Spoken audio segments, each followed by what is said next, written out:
যারা বাইকিং কমিউনিটিতে আছেন বা যারা বাইক লাভার, সবার কাছে আমার একটা কোশ্চেন, সেটা হচ্ছে মানে আমরা যে যে ব্র্যান্ডের বাইক ইউজ করি না কেন, আমরা কি ওই কোম্পানির দালাল কিনা?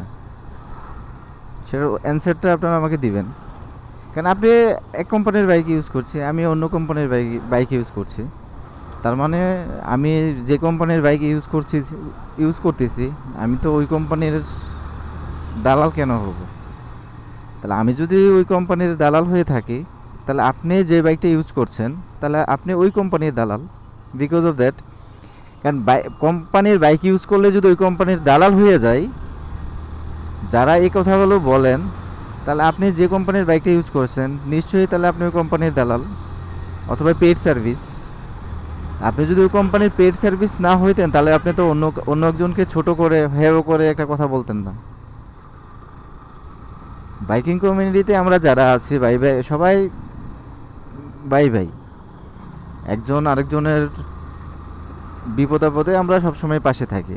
এক্সাম্পল স্বরূপ, আপনি রাস্তায় বিপদে পড়লে তখন কিন্তু আপনি দেখবেন না যে আপনি যে ব্র্যান্ডের বাইক ইউজ করছেন ওই ব্র্যান্ডের কেউ একজন আপনাকে হেল্প করুক। বা আমি বিপদে পড়লে আমি আমি দেখবো না যে আমি যে ব্র্যান্ডের বাইক ইউজ করছি ওই ব্র্যান্ডের কেউ একজন আমাকে হেল্প করুক। সেটা কিন্তু রাস্তায় ঘটে না ভাই। আপনি বিপদে পড়ছেন তার মানে হচ্ছে অন্য একটা বাইকের আপনাকে হেল্প করছে। আপনি সেটা ভুলে গেলে হবে না যে আপনি সেটা যে কোনো ব্র্যান্ডের হইতে পারে। আপনি রাস্তায়, আমাদের তো প্রায়ই হয় যে রাস্তায় অনেক সময় ক্লাস কেবল ছিঁড়ে গেছে বা আমাদের ফুয়েল শেষ হয়ে গেছে, অনেক সময় এটা হয় ভাই। এটা মানে এই প্রবলেমটা ফেস করে নাই খুব কমই আছে। তারপরে টায়ার পাংচার হয়ে গেছে, এখন হয়তো টিউবলেস টায়ারের কারণে কিছুটা রক্ষা হচ্ছে। কিন্তু আপনি রাস্তায় কিন্তু এই ধরনের সিচুয়েশনে কিন্তু আমরা পড়ি। ব্রেক প্যাড, যেমন আমি লাস্ট, আমরা যখন সাজেক থেকে আসছি, ব্র্যান্ডের নাম বলবো না, এক ভাই ওনার ব্রেক প্যাড মানে ব্রেকই করতে পারছে না, ওনার ব্রেক একদম মানে ইয়ে হয়ে গেছে। পরে এক ভাই ওনাকে হেল্প করলো, আমাদের কাছে ছিল না। পরে অন্য এক বাইকিং কমিউনিটির এক ভাই হেল্প করলো ওনাকে। তখন কিন্তু উনি চিন্তা করে নাই যে আমি যে ব্রেক প্যাডটা দিচ্ছি উনি তো আমি যে ব্র্যান্ডের বাইক ইউজ করছি সেটা ইউজ করছে না।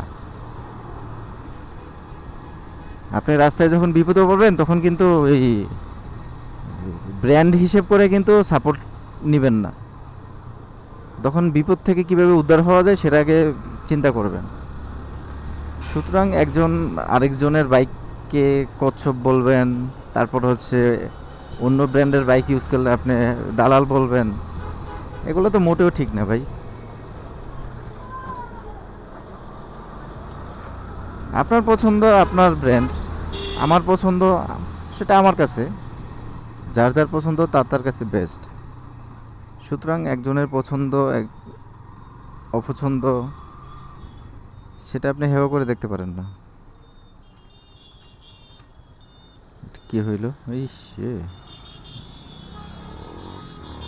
বিশাল জ্যাম, এই যে অটোটা ঢুইকেই প্যাঁচ লাগাই দিছে।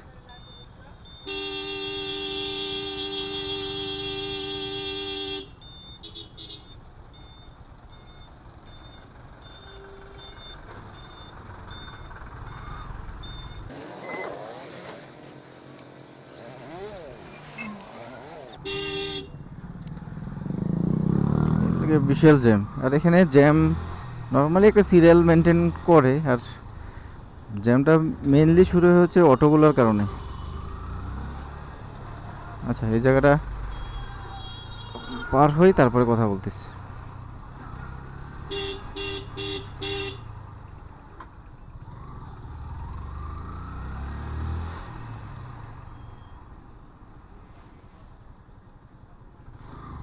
এদিক দিয়ে চলে যাই। যেটা বলতেছিলাম, যে আপনি যে ব্র্যান্ডের বাইক ইউজ করেন সেটা আপনার কাছে, আমি যেটা ইউজ করি সেটা আমার কাছে। আপনার বাইক কেনার সময় কিন্তু আমি টাকা দিই নাই ভাই, বা আপনি আমার বাইক কেনার সময় নিশ্চয়ই মনে টাকা দিয়েছেন। তা আপনি যদি টাকা দিয়ে না থাকেন, তাহলে আপনি মানে দালাল বলার অধিকার আপনাকে কে দিছে ভাই? না এমন হইতে যে আপনি আমার বাইক কেনার জন্য 1 লাখ টাকা দিচ্ছেন যে ভাই নেন আপনি বাইক কিনেন, আপনি আমার এই বাইকের ব্র্যান্ড আমার পছন্দ না, আপনি টাকা দিলাম আর আপনি বাইক কিনেন, আর আপনাকে আমি দালাল বলবো। সেটা যদি করে থাকেন ওকে ফাইন, ভালো। আমার তো মনে হয় না সেটা আপনি করছেন।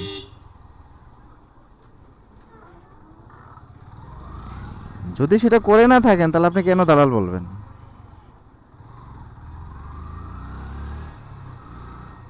যারা এই কাজগুলো করেন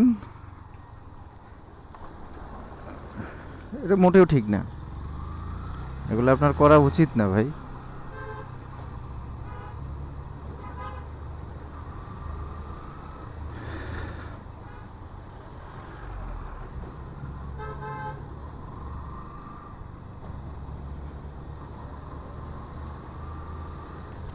সুতরাং যারা এই কাজগুলো করেন আপনারা অনুগ্রহ করে এগুলো বাদ দেন,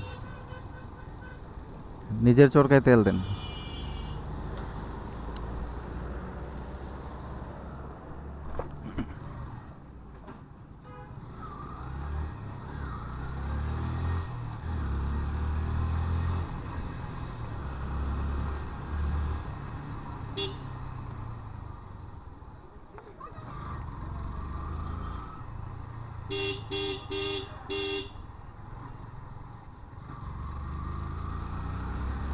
ভিডিওটা এ পর্যন্ত, সবাই ভালো থাকেন, সুস্থ থাকেন।